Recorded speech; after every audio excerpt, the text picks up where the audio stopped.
প্রিয় শিক্ষার্থীরা, এই ভিডিওটিতে নবম ও দশম শ্রেণীর অনুশীলনী 8.4 এর সম্পাদ্য 8 করানো হবে। সম্পাদ্য 8 তোমাদের বলা হয়েছে বৃত্তের বহিস্থ কোনো বিন্দু থেকে বৃত্তটির স্পর্শক আঁকতে হবে। যদি আমাদের এরকম বলে, আমাদের প্রথমে একটা কি করতে হবে, একটি বৃত্ত এঁকে নিতে হবে। আমরা একটা বৃত্ত এঁকে নিচ্ছি।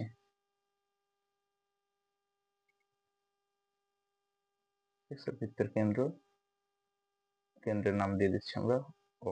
তো বৃত্তের বহিস্থ একটি বিন্দু আমরা কি ধরে নিচ্ছি, বহিস্থ কোনো বিন্দু পি। আমাদের প্রথমেই কাজ করতে হবে কি, স্কেলের মাধ্যমে ওপি যোগ করে দিতে হবে। আমরা প্রথমে কি করি, ওপি যোগ করে দিই। ওপি এর মধ্যবিন্দু নির্ণয় করতে হবে আমাদের। ওপি এর মধ্যবিন্দু নির্ণয় করার জন্য অর্ধেকের বেশি ব্যাসার্ধ নিয়ে উভয় পাশে দুটি বৃত্ত চাপাকি, জাস্ট আমরা যেরকম লম্ব সমদ্বিখণ্ড করি অনুরূপ ভাবে করলেই হয়ে যাবে। তোমরা একটু ভালো করে খেয়াল করলেই বুঝতে পারবে। এরপর স্কেলের মাধ্যমে আমরা কি করব, ছেদ করা বিন্দু দুটিকে যোগ করে দেব।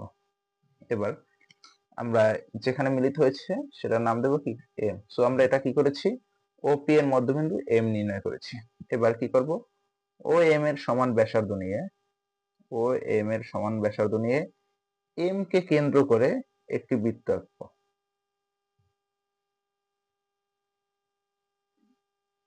তাহলে দেখা যাচ্ছে যে আমাদের এই যে নতুন যে বৃত্তটা, সেটা পুরনো বৃত্তকে দুইটা বিন্দুতে ছেদ করছে, এই একটা বিন্দুতে, এই একটা বিন্দুতে। এই বিন্দু দুইটার আমরা নাম দিচ্ছি এ, আর একটা নাম দিচ্ছি আমরা কি, বি। এবার আমাদের করতে হবে এ কে আর এই যে আমাদের যে বহিস্থ বিন্দু পি ধরেছিলাম সেটাকে আমাদের যোগ করে দিতে হবে। এ কমা পি যোগ করি এবং বি কমা পি যোগ করে দিই আমরা।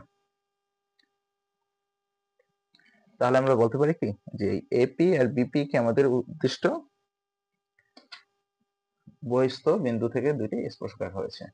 আমরা প্রমাণের সুবিধার্থে যদি প্রয়োজন হয় তাহলে ও কমা এ এবং ও কমা বি যোগ করি।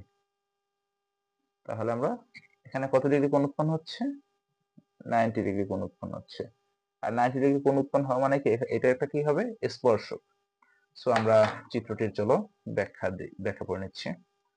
আমাদের ব্যাখ্যার প্রথমে বলা হয়েছে যে,